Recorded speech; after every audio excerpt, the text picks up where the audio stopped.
JKC खबर अब तक में आप सभी का स्वागत है। मैं हूं आपके साथ नीरू शर्मा। खबर अब तक में आगे बढ़ने से पहले आइए नजर डालते हैं इस वक्त की प्रमुख सुर्खियों पर। रामगढ़ सेक्टर में संघर्ष विराम का उल्लंघन किए जाने पर शिवसेना डोगरा फ्रंट द्वारा जम्मू में किया गया विरोध प्रदर्शन। पाकिस्तान को सबक सिखाने की सरकार से की अपील।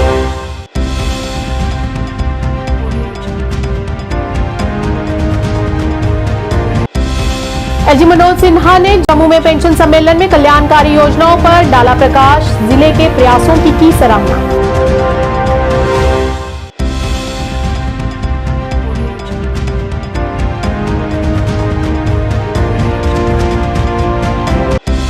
पूर्व मंत्री व डोगरा स्वाभिमान संगठन के संस्थापक चौधरी लाल सिंह के समर्थन में युवाओं द्वारा रियासी में प्रदर्शन। रिहा करने की मांग।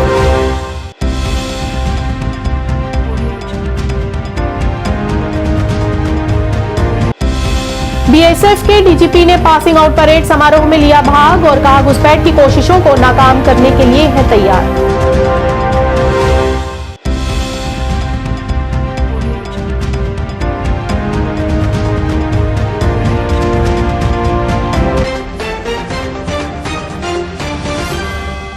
अब समाचार विस्तार से। शिवसेना डोगरा फ्रंट द्वारा पार्टी के प्रधान अशोक गुप्ता के नेतृत्व में जम्मू में विरोध प्रदर्शन किया गया। इस मौके पर प्रदर्शनकारियों द्वारा पाकिस्तान के खिलाफ नारेबाजी कर अपना रोष प्रकट किया। इस मौके पर पत्रकारों से बात करते हुए अशोक गुप्ता ने कहा कि रामगढ़ के अंदर पाकिस्तान द्वारा संघर्ष विराम का उल्लंघन किया गया है और जिसमें हमारा एक जवान शहीद हो गया। इस दौरान उन्होंने नाराजगी व्यक्त करते हुए पाकिस्तान के साथ क्रिकेट मैच पर आपत्ति भी जताई। पाकिस्तान पाकिस्तान पाकिस्तान पाकिस्तान पाकिस्तान पाकिस्तान पाकिस्तान पाकिस्तान पाकिस्तान। रामगढ़ के अंदर जो सीज फायर का उल्लंघन किया गया है और एक हिंदुस्तानी फौजी शहीद हो गया है, उसके विरोध के अंदर पाकिस्तान का झंडा जलाने का प्रयास कर रहा हूं। लेकिन बड़ा स्पष्ट करना चाहता हूं, मैच और ये जो घटना है ये इकट्ठी नहीं हो सकती है। पाकिस्तान ने सीज फायर का उल्लंघन करा है, जबकि 2021 के अंदर ये तय हुआ कि अपनी अपनी कटाई करेंगे और उसके अंदर कोई गोलाबारी नहीं होगी। 3 बार 18 दिन के अंदर 3 बार ये घटना घट चुकी है। इसलिए मांग करना चाहता हूं कि ये दोनों चीज़ें इकट्ठी नहीं चल सकती। क्रिकेट का मैच और मेरे जवान शहीद हो जाएं यहाँ, ये दो बातें इकट्ठी करने का प्रयास नहीं होगा। जम्मू के जिला प्रशासन ने कन्वेंशन सेंटर जम्मू में एक पेंशन शिखर सम्मेलन का आयोजन किया, जिसमें उपराज्यपाल मनोज सिन्हा मुख्य तौर से मौजूद रहे। इस दौरान कल्याणकारी योजनाओं की प्रदर्शनी के रूप में विभिन्न प्रकार के स्टॉल लगाए गए। इसमें मिशन औषधि, स्वास्थ्य कार्य और मिशन शक्ति शामिल है। पेंशन लाभार्थियों के लिए बैंकिंग इंटरफेस पर विशेष ध्यान दिया गया। लाभार्थियों को संबोधित करते हुए एलजी मनोज सिन्हा ने जम्मू और कश्मीर में पेंशन की अनूठी स्थिति पर प्रकाश डाला। एलजी मनोज सिन्हा ने जिले के प्रयासों की सराहना की और कहा कि वृद्धावस्था, विधवाओं और शारीरिक रूप से अक्षम लोगों के लिए पेंशन शुरू की गई है। अभी जम्मू के डिप्टी कमिश्नर साहब ने पेंशन लाभार्थियों तक पहुंचने की मुहिम के बारे में आपको जानकारी दी है।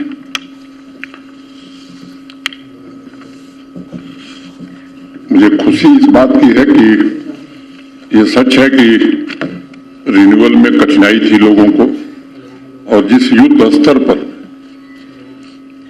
डिस्ट्रिक्ट एडमिनिस्ट्रेशन ने इस काम को परिपूर्ण किया है, मैं उसके लिए डिस्ट्रिक्ट एडमिनिस्ट्रेशन को हृदय से आभार व्यक्त करता हूं। और एक सराहनीय काम किया है, सबने मिलकर सराहनीय काम किया है, क्योंकि जो समाज में वंचित लोग हैं, जो तकलीफ में हैं, उनको सरकारी सुविधाएं समय सीमा के भीतर मिले, इससे पुनीत काम दूसरा नहीं होता है। और जिन भी लोगों ने, डिप्टी कमिश्नर, उनकी पूरी टीम, सरकार के जिन भी अफसरों ने, कर्मचारियों ने इस काम में मेहनत करके इसको पूरा किया है, मैं ऐसे सभी लोगों को हृदय से धन्यवाद देता हूं। ये अक्टूबर माह की पेंशन किसको नहीं मिली है, जरा कोई हाथ उठावे, या सबको मिल गई है? अक्टूबर माह की पेंशन किसी को ऐसा है जिसको नहीं मिली है? बोल दीजिए कि सितंबर तक की मिली है या अक्टूबर तक की? अक्टूबर तक की मिल गई। कोई ऐसा है जिसको अक्टूबर की नहीं मिली है? कोई ऐसा है जिसको अक्टूबर की पेंशन नहीं मिली है? अरे बताइए ना। हाँ मिल गई है तो मैं मान लूं, खत्म करूं, आगे बढ़ूं। मिल गई है सबको। मैं ये बात इसलिए पूछ रहा हूं कि यहां सब लोग जान जाएं कि आज हम लोग 9 नवंबर को हैं और सबको अक्टूबर माह की पेंशन मिल गई है। इसका अर्थ ये हुआ कि संवेदनशीलता के साथ प्रशासन ऐसे लोगों की चिंता कर रहा है। आंकड़ों के बारे में बताया गया है कि पहले की तुलना में काफी ज्यादा लोगों को पेंशन दी जा रही है और ये कुल जो संख्या है वो 77,000 हो गई। इसमें मेयर साहब ने एक विषय उठाया, मैं उसकी चर्चा करूंगा। एनफोर्समेंट डायरेक्टरेट द्वारा चौधरी लाल सिंह को गिरफ्तार किए जाने के विरोध में वीरवार को रियासी में उनके समर्थकों द्वारा रैली निकाली गई। इस दौरान डोगरा स्वाभिमान संगठन के संस्थापक और पूर्व मंत्री लाल सिंह को जल्द से जल्द रिहा करने की मांग की गई। लाल सिंह के समर्थकों ने नगर के थापा चौक से एक रोष रैली को निकाला। इस दौरान इसमें शामिल युवा जोरदार नारेबाजी करते हुए तहसील ऑफिस पहुंचे, जहां पर सभी ने नारेबाजी की।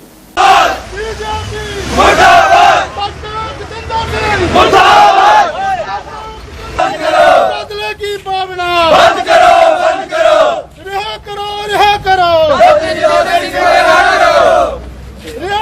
रिहा करो, मुर्दाबाद, रिहा करो, रिहा करो, चौधरी लाल सिंह को रिहा करो, बदले की भावना बंद करो, बंद करो। रमनजीत सिंह है, तो हम एक एज ए सोशल वर्कर काम करते हैं। जब भी किसी को प्रॉब्लम हो तो अब जैसे देखा जा रहा है कि चौधरी लाल सिंह जी को अंदर किया, बीजेपी मतलब कुछ भी काम नहीं किया आज तक। राजेंद्र राणा जी एमपी की इलेक्शन जीत के गए तो उसके बाद हमें कहीं भी नहीं दिखे रियासी में। उस दिन भी आए थे, अभी थोड़े दिन पहले आए, सबने देखा। उनको कुछ भी सवाल पूछा जाए तो वो यही कह रहे थे कि मेरी राजस्थान की फ्लाइट है, मैं उधर से ही आया हूँ और वापिस जा रहा हूँ। अगर इतना ही लेट हो, राजस्थान ही जाना है, अपने लोगों की बात नहीं सुननी है तो राजस्थान से चुनाव जीत लो ना। ठीक है, जहां से वोट लिए वहां के लिए आपके पास टाइम नहीं है, तो राजस्थान के लिए आपके पास टाइम है, राजस्थान से चुनाव जीत लो। आप देख लीजिए, जो भी भारतीय जनता पार्टी के खिलाफ है, किसी न किसी बहाने से, किसी न किसी तरीके से उसके ऊपर एफआईआर लगाई जाती है और अरेस्ट किया जाता है, डराया जाता है, धमकाया जाता है। जिस तरह से प्रदर्शन कर रहे हैं, जैसा आपने कहा कि डराया जाता, धमकाया, तो अब थोड़ी देर तक आपको धमकाने की कोशिश की जाएगी। कोई बात नहीं, राजपूत है, हम डरने वालों से नहीं है। ये प्रदर्शन अब तक चलेगा, अब मांग क्या रहेगी? ये प्रदर्शन जारी रहेगा जब तक ये हमारी मांग पूरी नहीं होती। ये प्रदर्शन जारी रहेगा और सभी की तरफ से ये प्रदर्शन था, युवाओं की तरफ से था और अगली बार हम काफी संख्या में, हजारों की तादाद में आएंगे और जरूरत पड़ेगी तो रोड ब्लॉक करेंगे, बंद करके, रोड बंद करके पूरा रैली बंद करवा देंगे। आपने कहा कि भारतीय जनता पार्टी को आपने टारगेट किया, जितेंद्र सिंह को टारगेट किया, तो ये कार्रवाई तो ईडी की है, फिर आरोप क्यों? ईडी कौन बैठा रहा है? बीजेपी ही करा रही है। बीएसएफ के डीजीपी ने 599 जवानों की पासिंग आउट परेड समारोह में भाग लिया और इस मौके पर उन्होंने कहा कि सुरक्षा बल सीमा पर घुसपैठ की किसी भी कोशिश को नाकाम करने के लिए हमेशा तैयार है। वहीं जम्मू कश्मीर सीमा पर गोलाबारी की घटना के बारे में उन्होंने कहा कि हम ये पता लगाने की कोशिश कर रहे हैं कि सीमा पर गोलाबारी की घटनाएं किस वजह से हुई, लेकिन हमारे जवानों ने भी पाकिस्तान बलों की गोलीबारी का मुंह तोड़ जवाब दिया है। अच्छा लगा और ये आज से इनकी ट्रेनिंग कंप्लीट हो गई। अब ये सैनिक बन गए हैं पूरी तरह, अपनी अपनी झुंडों में जाएंगे। सर, अभी जो सांबा में स्थिति है, सीज फायर वायलेट हुआ है और लगातार लाइन ऑफ कंट्रोल पर पाकिस्तान की कोशिश है, आपको क्या लगता है इसके पीछे क्या रणनीति है और ये जो सांबा में हुआ है इसका कुछ अपडेट सर होगा तो बताइए। ये दो तीन बार हमारी पोस्टों पे उन्होंने आक्रमण किया है, हमारे सैनिकों को निशाना बनाते हुए, लेकिन हमारे सैनिकों ने चौकन्ने रहकर अच्छी तरह उसका मुकाबला किया है और सुनने में आया है उस तरफ काफ़ी नुकसान शायद हुआ है, अभी इसकी पुष्टि नहीं हुई है।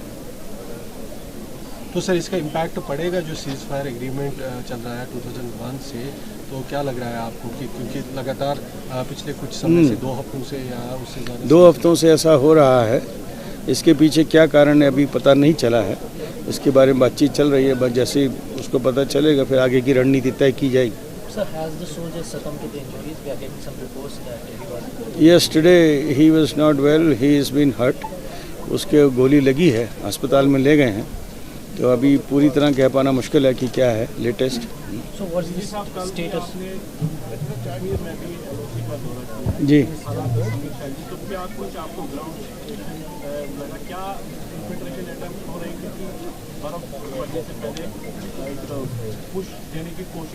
कोशिश होती है, हर साल बर्फ़ पड़ने के पहले, रास्ते बंद होने के पहले कोशिश रहती है उनको भेजने की, इसीलिए हम लोग भी चौकन्ने हैं।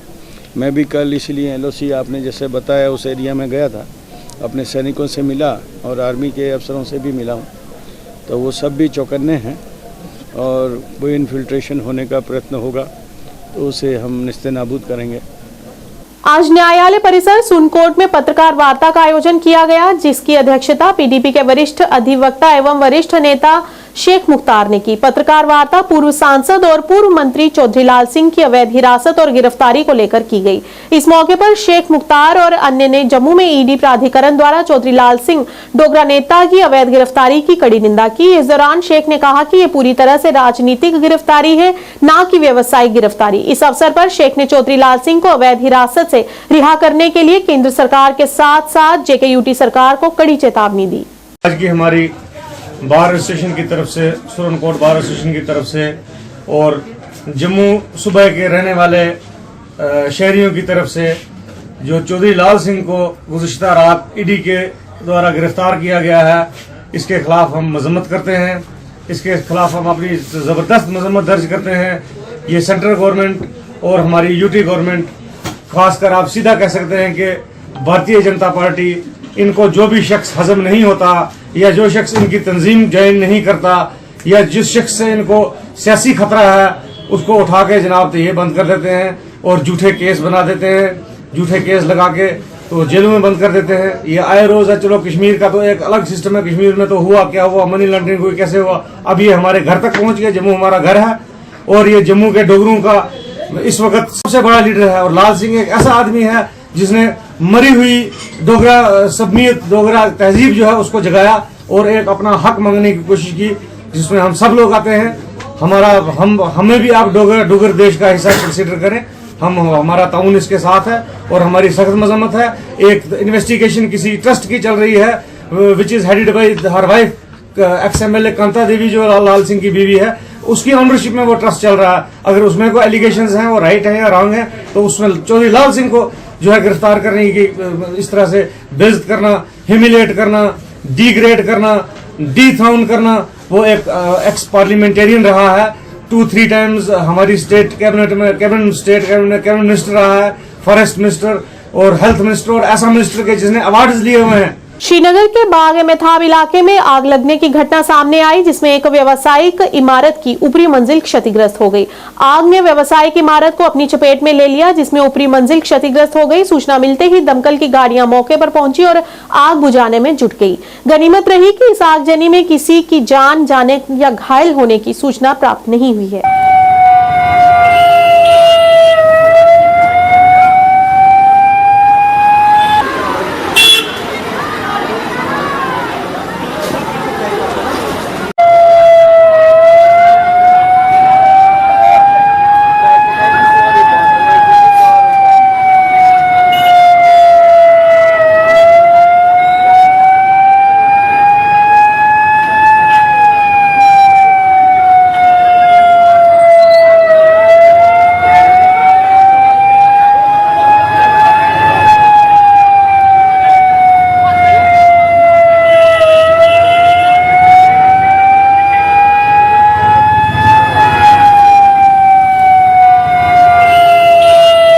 दक्षिण कश्मीर हसनैन मसूदी ने पूर्व विधायक अब्दुल मजीद लारमी के साथ काजीकुंड अनंतनाग के विभिन्न गांवों का दौरा किया। उन्होंने काजीकुंड में ग्रीन क्रिकेट टूर्नामेंट का भी उद्घाटन किया। मसूदी ने पत्रकारों से बात करते हुए कहा कि सरकार को युवाओं को ड्रग्स के बजाय खेलों में अधिक से अधिक शामिल करना चाहिए। उन्होंने कहा कि स्पोर्ट्स स्टेडियम काजीकुंड को अंतर्राष्ट्रीय पैटर्न की तरह विकसित किया जाना चाहिए, क्योंकि ये गेटवे ऑफ कश्मीर पर है। जो है स्पोर्ट्स और स्पोर्ट्स फैसिलिटीज़ को मुस्तकम बनाना वो मेरी प्रायोरिटी सेक्टर में है। इससे पहले भी कई जगह पर हमने मुस्तकम करने की कोशिश की। हमारे स्पोर्ट्स टीम में इनको कन्वर्ट करेंगे एक इस नारे के साथ वादा, WADA, वादा, वॉर अगेंस्ट ड्रग एडिक्शन। और ये वादा होगा हमारे नौजवानों के वालिदैन के साथ कि हम उन बच्चों को बचाएंगे इस बिदत से, इस परेशानी से। तो इसलिए मैंने ये अपील की थी सारे अपने जो साउथ कश्मीर है, जो हमारी स्पोर्ट्स टीम। अब रही बात यहाँ की, स्पोर्ट्स जो यहाँ पर इस वक्त यहाँ ये इवेंट हो रहा है, यहाँ पर ना होने के बराबर फैसिलिटीज़ है। हमारी हुकूमत है, मर्कज़ी सरकार से आते हैं, मुझे लगता है कोई 500 करोड़ के करीब आए हैं पिछले साल, लेकिन ज़मीनी सतह पर वो जो सहूलियात होनी चाहिए थी स्पोर्ट्समैन के लिए, जो सहूलियात होनी चाहिए थी एक स्पोर्ट्स फील्ड के लिए, स्पोर्ट्स स्टेडियम के लिए, वो है नहीं।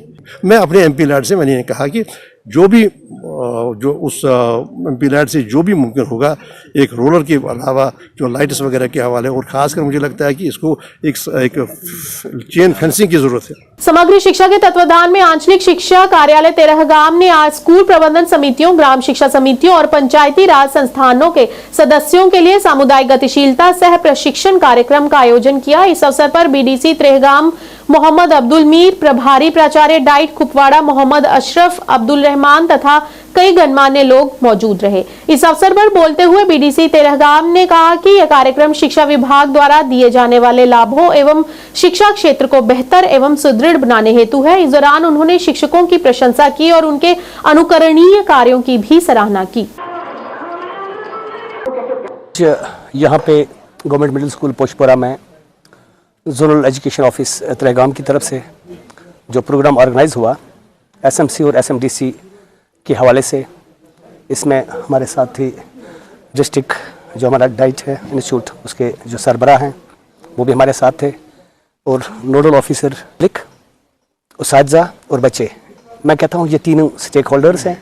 आज की जो मीटिंग और ट्रेनिंग सेशन जो था, ये इसी हवाले से था कि ये जो स्टेक होल्डर्स हैं इनको एक ही टेबल पे लाया जाए, ताकि हमारा जो बुनियादी मकसद है कि हमारे जो बच्चे हैं, जो कि फ्यूचर हैं किसी भी कौम का, वो आगे बढ़ें, वो बेहतरीन तालीम से आरास्ता हो जाएं। यही वजह थी आज यहाँ पे इतने सारी जो डिग्निटरीज हैं वो सब जमा हैं, और मकसद यही है कि इसका हल ढूंढना है कि किस तरह हम इसको बेहतर से बेहतर तरीके से कर पाएंगे। मेन मोटिव यही था। यहाँ समग्र के तहत आज तेरहगाम जोन ने ऑर्गेनाइज किया था 1 day orientation programme SMDC school management develop committee and school management committees के हवाले से। इसमें पार्टिसिपेट किया हमारे BDC चेयरमैन, यहाँ के PRI मेंबर्स ने, यहाँ के SMDC school teachers, school head principles, head masters, बाकी सभी टीचर्स, तकरीबन तेरहगाम जोन के इस क्लस्टर के पूरे टीचर जो भी SMDC मेंबर्स, उन्होंने पार्टिसिपेट किया। एक अच्छा प्रोग्राम रहा। यहाँ पर मैं एज DNO SMDC काम कर रहा हूँ, Mir Abdul Rashid. Guru Nanak Dev model high school Baramulla में एक कला उत्सव का आयोजन किया गया। इस कला उत्सव का उद्घाटन CEO बारामूला बलबीर सिंह ने किया। इस दौरान विभिन्न बच्चों द्वारा सुंदर रचनाएं प्रस्तुत की गई, जिन्हें खूब सराहा गया। इस कला उत्सव का मूल उद्देश्य बच्चों में छिपी क्षमता को सामने लाना है, जिससे उन्हें अपनी प्रतिभा दिखाने का मौका मिल सके।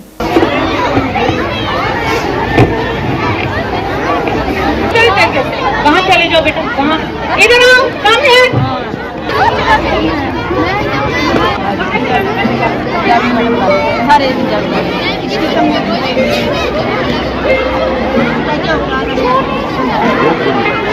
आपने क्या बनाया है?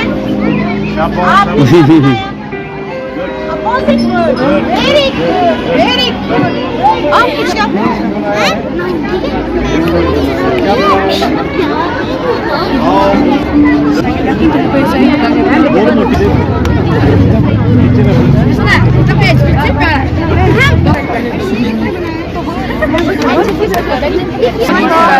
ये क्या बनाया है? ओल्ड हाउस है ना, ऐसे ही रखिए, ऐसा कर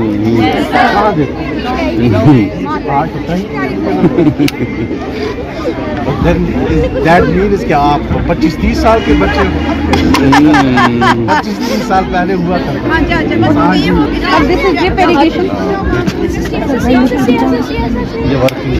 सत श्री अकाल। ये प्रोग्राम हमने बच्चों की क्रिएटिविटी को बाहर निकालने के लिए किया। हम सिर्फ बच्चों को, जो हमारी न्यू पॉलिसी है NAP 2020 में, इसमें हम बच्चों को उनके अंदर की सलाहियत को बाहर निकालना है। आज ये सारा प्रोजेक्ट देख के आपने समझा होगा कि हमारे बच्चों में सलाहियत की कमी नहीं है, सिर्फ उनको हमने एक दरवाज़ा दिखाना है। ये मेरे बच्चों ने खुद बनाया, उनके पेरेंट्स का एफर्ट है, टीचर्स का एफर्ट है, और सबसे बड़ी बात है मेरे बच्चों का एफर्ट है। मैं अपनी सारी टीचर्स का, अपने नौनिहालों का बहुत शुक्रिया अदा करती हूँ, और आपके चैनल का भी शुक्रिया। जो हातिम उसे अपनी जान से भी ज़्यादा प्यार करता था, लेकिन एक बार एक सौदागर उनके घर आया, उन्होंने बोला आप मुझे अपना एक घोड़ा दे सकते हैं। उन्होंने बोला कि गुड मॉर्निंग, मेरा नाम रनीम है, मैं क्लास 4 से हूँ। तो आज का मेरा प्रोजेक्ट है, इसमें मारिफा की कस्में, इसमें मारिफा की 4 कस्में हैं, इसमें इल्म, इसमें ज़मीर, इसमें इशारा और इसमें मौसूल। इसमें अली वो इसम है जो, इसमें अली वो ख़ास नाम है जिससे अमूमन कोई शख्स मशहूर होता है। अलबत्ता कवायद में इसके ऐसे इसम को भी इसमें इल्म कहा जाता है जिससे कोई जगह या चीज़ मशहूर हो, जैसे सना एक अच्छी लड़की है, उर्दू अच्छी ज़बान है वगैरह। फिर इसमें ज़मीर, इसमें जो कलमे या अल्फाज असली नामों के बदले इस्तेमाल किए जाते हैं, उनको कवायद में इसमें ज़मीर कहा जाता है, जैसे वो, हम, इन, उन, उस वगैरह। सना, जैसे फॉर एग्ज़ाम्पल सना एक अच्छी लड़की है, वो क्लास की मॉनिटर है वगैरह। किसी इसम की तरह इशारा करते हैं, वो इसमें इशारा कहलाता है, जैसे वो वहाँ, ये यहाँ वगैरह। बनाया अमरनाथ की गुफा। पूर्व सैन्य कर्मियों ने विभिन्न विभागों जैसे SBI तहसील कार्यालय बारामूला का दौरा किया। इस दौरान उन्होंने टीमों के साथ मिलकर इन विभागों में उनके लिए उपलब्ध योजना और लाभों पर चर्चा की। इस मौके पर पूर्व सैन्य कर्मियों के बारामूला के तहसीलदार ने भी बातचीत की, जिन्होंने उन्हें विभिन्न योजनाओं के बारे में जानकारी दी और सुनिश्चित किया कि उन्हें विभाग से हर संभव सहायता मिल सकेगी।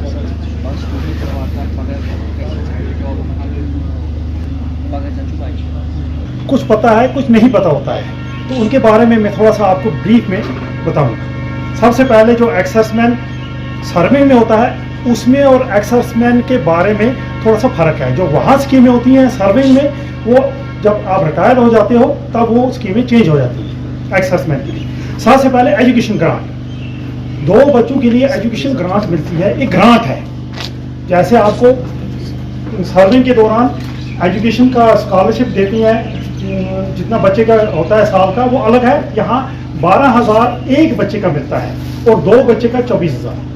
शरद ऋतु के मौसम में कश्मीर शानदार रंगों और सुंदर परिदृश्यों का एक लुभावना और अद्भुत प्रदर्शन है।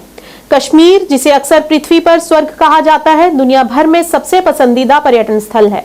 चाहे कश्मीर में गर्मी हो, मानसून हो, शरद ऋतु हो या सर्दी हो, पर्यटक दृश्यों और परिदृश्यों का आनंद लेना पसंद करते हैं। लेकिन जब उन यात्रा प्रेमियों की बात आती है जो ठंडे तापमान और गिरते फूलों के खिलते रंगों को देखना पसंद करते हैं, तो इससे बेहतर कोई समय नहीं है। कश्मीर एक बार फिर अंतर्राष्ट्रीय पर्यटकों की पहली पसंद बन चुका है। 2023 में हजारों से अधिक विदेशी पर्यटकों ने कश्मीर घाटी का दौरा किया, और वहीं इस मौसम में मुगल गार्डन पर्यटकों की पहली पसंद बन चुका है। आइए देखते हैं।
इस 6 दिन के लिए टूर पे आया था, हम फैमिली के साथ आया।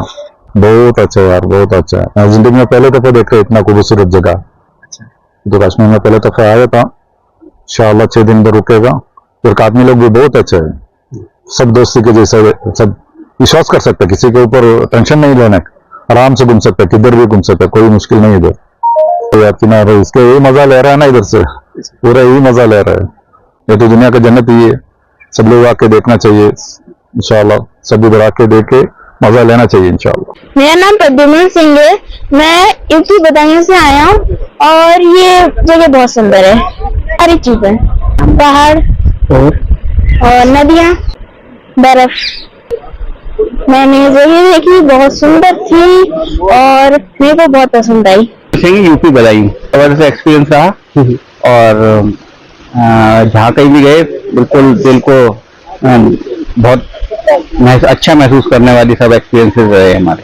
अच्छा, एक ऐसी जहाँ कहीं भी आंखें खोलते हैं वहाँ फिर कोई खासी खास होती है, कोई एक स्पेसिफिक किसी एक जगह को नहीं, एक चीज को नहीं बता सकते। पहली बार ऑटम में खुदा आंखों से, नहीं तो टीवी पे देखने को मिलता है, खुद देखा, बहुत जबरदस्त, बहुत अच्छा है। ये ऑटम में जरूर आइए एक बार। खबर अब तक के आज के इस अंक में इतना ही। नए अंक लेकर फिर हाजिर होंगे, तब तक के लिए दीजिए इजाजत। नमस्कार।